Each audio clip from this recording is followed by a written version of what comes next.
It's 2020. It's the last day of 2020. It's January 31st, and it's like 9:30, so it's really almost over. Well, it's time. It's that time of year where you need to make your like, hey, it's been a year. What did I accomplish? Type video. You know what I mean? Like one of those type of things. I've been seeing it on Facebook. I made a comment that I think was a good comment today, an interesting comment today on a Facebook friend's post. This friend of mine didn't accomplish what he wanted to accomplish for the year miles wise, and he was, kind of chastising himself for it. And, and he said, well, the reason I didn't get the miles I wanted to get is because I just had no motivation because I had no events to train for. And I remember reading something once that at the time I thought was kind of dumb, but now I've really grown to not only accept it, but really like think it's like a really, like, it's a really great idea. You don't train for races. You don't train for events. Like, you don't sign up and say, well, I've got to get into miles because I've signed up to do this event. No. You do the training. And then, since you did all the training, you might as well do an event. You get what I'm saying here? It's like, which comes first? The event?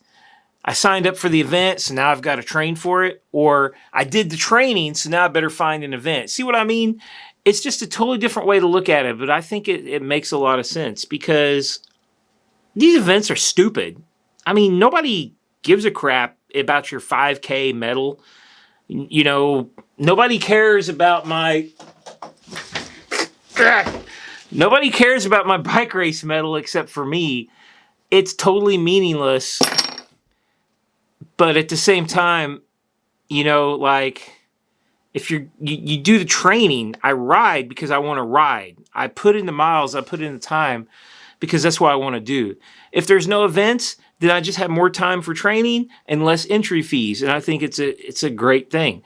So anyway, how did my 2020 go? Well, I decided when we got shut down in March that I was going to really dedicate myself to training and I was going to put in a lot of effort and time and I was going to make 2020 my year. And I kind of did in a way, except for like, it really wasn't my year. I guess I've been in a downward slump since 2012. I started Zwift in 2012 and I put in 7,000 miles and I just grilled it. And in 2013, I was really fast and I was pretty like all my PRs, all my records, the fastest, especially hill climbing, it's all 2013 because I put in 7,000 miles of riding in 2012. And then I was pretty decent in 14, 15, 16. I started working at Mount Vernon. And I lost a lot of my free time that I had, spent a lot more time driving. And I've gone from, I've gained nearly 20 pounds. I've gone from, I've gone from fast and not fast. I never was fast. I take that back. I've gone from slow to slower. But this year, I have my second highest miles total of all time. I hit 5,300, I think, 5,400, something like that. I started Zwift racing after my big training block. I've made videos about that. If you haven't seen them, I did like coach training with CTS, March, April, May, June. I did, really April, May, June, July, actually. Anyway, I did some Zwift races. In the past, I'd had a hard time finishing Zwift races. Well, the first two I did a Zwift race and I won. And then I found that I think I won like 3 D class, beginner class. But at the same time, in the past, I'd been doing D class and struggling. I did 3 D class races and I found them fairly easy. The C class races, though, have been kicking my butt. But anyway, so that was a big improvement. And I'm still struggling with this problem that I've had for a really, really long time where the shoulder and arm go numb. I've had a lot of tests on my heart. Sometimes I just really, really struggle to get going. I don't know if it's all connected, but, as far as I could tell, there's nothing wrong with my heart. So that's good news. But but there's definitely something wrong sometimes with me. I just struggle to get going when I start rides. But anyway, all in all, I can't complain. It was a good year. I really want to take this momentum into the next year and really make 2021 my year. I think 2021 is going to be huge for a lot of reasons, because a lot of people are just like me. They did all this training over the COVID times, and now they're going to want to get out there and flaunt it, and events have been canceled, and all this stuff has been shut down, and people are going to want to get back together. And I think we're going to have some awesome turnouts and some awesome events in 2021.